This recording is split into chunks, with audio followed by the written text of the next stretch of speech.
Good morning, students. How are you all? Students, today we are going to study Article 15 of the Constitution. आज हम Article 15 जो है संविधान का उसके बारे में बात करेंगे।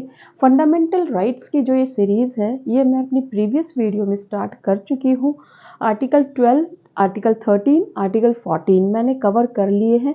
आज हम आर्टिकल 15 को कवर करेंगे कि आर्टिकल 15 क्या कहता है। आर्टिकल 15 में 6 सब क्लॉजेस हैं। Article 15 talks about equality. Article 14 से आपकी इक्वलिटी स्टार्ट होती है कि समता का अधिकार आपका मूल अधिकार है, कि सभी समान होंगे, किसी के साथ में भेदभाव नहीं किया जाएगा। तो आर्टिकल 15 उसी समानता की बात करता है कि किस बेसिस पर भेदभाव नहीं किया जाएगा।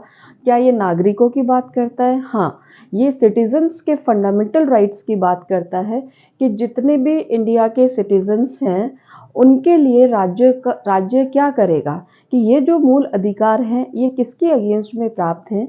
ये राज्य के अगेंस्ट में प्राप्त हैं। So this is the fundamental right of the citizens that the state shall not discriminate against any citizen, कि राज्य जो है किसी भी नागरिक, here the word citizen is there, तो किसी भी भारत के नागरिक के साथ भेदभाव नहीं होगा।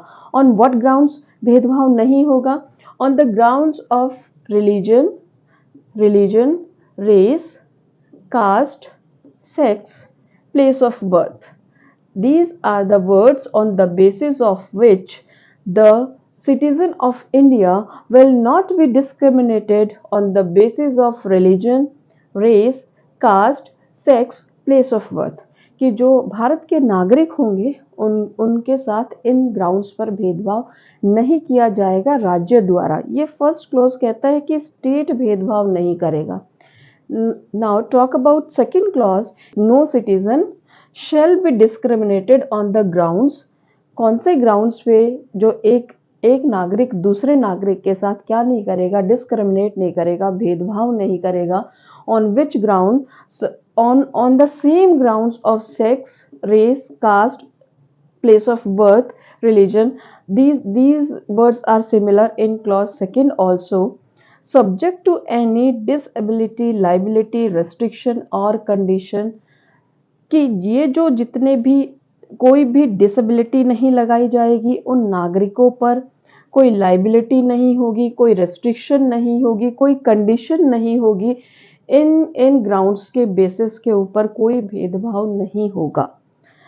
Next is that the citizen, इसी के सेकेंड क्लॉज में ही पब्लिक प्लेस की बात की गई है कि एक्सेस टू पब्लिक प्लेस, कि जो सिटीजन्स हैं, जो नागरिक हैं भारत के, उनको एक्सेस मिलेगी पब्लिक प्लेसेस में विदाउट एनी भेदभाव, विदाउट एनी डिस्क्रिमिनेशन, कि वो किसी भी पब्लिक प्लेस पे, जैसे कोई घाट है, कोई सड़क है, कोई पार्क है, कोई सिनेमा हॉल है, तो जितने भी पब्लिक प्लेसेस हैं तो उन पर क्या होगा? उन पर इन सब की नागरिकों की समान रूप से एक्सेस होगी, सभी वहाँ जा सकते हैं और एंजॉय कर सकते हैं। नेक्स्ट जो क्लॉज है third clause talks about special provision, कि स्पेशल प्रोविजन होंगे किसके रिगार्डिंग? विमेन एंड चिल्ड्रन, कि जो औरतें हैं और बच्चे हैं, जो औरतें और बच्चे हैं उनके लिए राज्य को अधिकार है कि वो इनके लिए स्पेशली अधिनियम बना सकता है। तो special enactments can be made by the state, कि राज्य जो है वो क्या बना सकता है कि वुमेन के लिए और चिल्ड्रन के लिए अलग से कोई अधिनियम बना सकता है, स्पेशल प्रोविजंस ला सकता है। जैसे women domestic violence act, this is specially for women. जैसे आपका juvenile justice act, this is specially for talks about the juveniles. जैसे POCSO act, this is also talks about the minor offences against the minor, sexual offences against the minor. So these are the special provisions.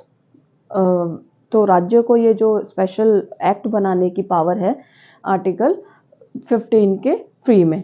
Next one is fourth and fifth, ये जो 4 और 5 हैं ये reservation की बात करते हैं। दे talks about reservation, कि किसको रिजर्वेशन होगा? SC, ST, BC को रिजर्वेशन होगा, और केवल उन्हीं लोगों को रिजर्वेशन होगा जो सोशली और एजुकेशनली क्या हैं? बैकवर्ड हैं, जो सोशली और एजुकेशनली पीछे रह गए, पिछड़ गए हैं, उन्हीं को रिजर्वेशन मिलेगा।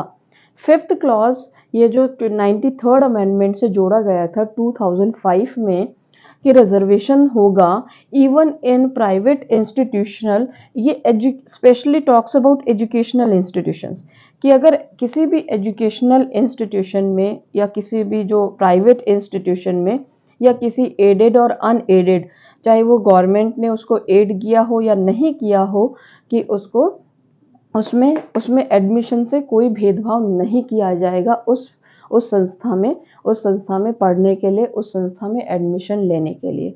Six clause talks about special provision regarding EWS, कि जो ईडब्ल्यूएस कैटेगरी है, जो इकोनॉमिक वीकर सेक्शंस हैं, उनको भी रिजर्वेशन मिलेगा। और ये जो सिक्स क्लॉज है, ये जोड़ा गया था 103rd अमेंडमेंट 2019, स्पेशल प्रोविजन देता है ईडब्ल्यूएस कैटेगरी के लिए। एंड ये कितना रिजर्वेशन देता है? 10% रिजर्वेशन की बात करता है, जो ईडब्ल्यूएस कैटेगरी के लिए दिया गया है, कि राज्य जो है 10% जो ईडब्ल्यूएस कैटेगरी के लिए रिजर्वेशन दिया गया है राज्य द्वारा। लेस देन, और ये क्या क्राइटेरिया होगा इसका, ईडब्ल्यूएस कैटेगरी में कौन आएंगे कौन नहीं आएंगे? तो इसका क्राइटेरिया है कि उसकी जो इनकम है, जो भी वो 8 लाख से लेस होनी चाहिए, उसके पास जो ज़मीन है खेती की वो 5 एकड़ तक हो सकती है, और उसके पास अगर रहने की कोई भूमि है तो 1000 वर्ग फुट जो है वो उतनी भूमि उसके पास, उससे कम हो सकती है, तो ही उसको ईडब्ल्यूएस कैटेगरी में काउंट होगा, नहीं तो ईडब्ल्यूएस कैटेगरी में नहीं आएगा।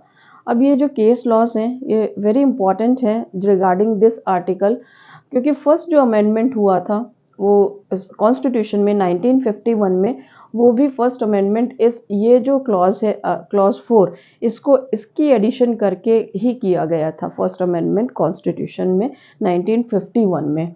और ये बालाजी का case is very leading case, and Indira Sahni का केस भी बहुत ही इम्पॉर्टेंट है।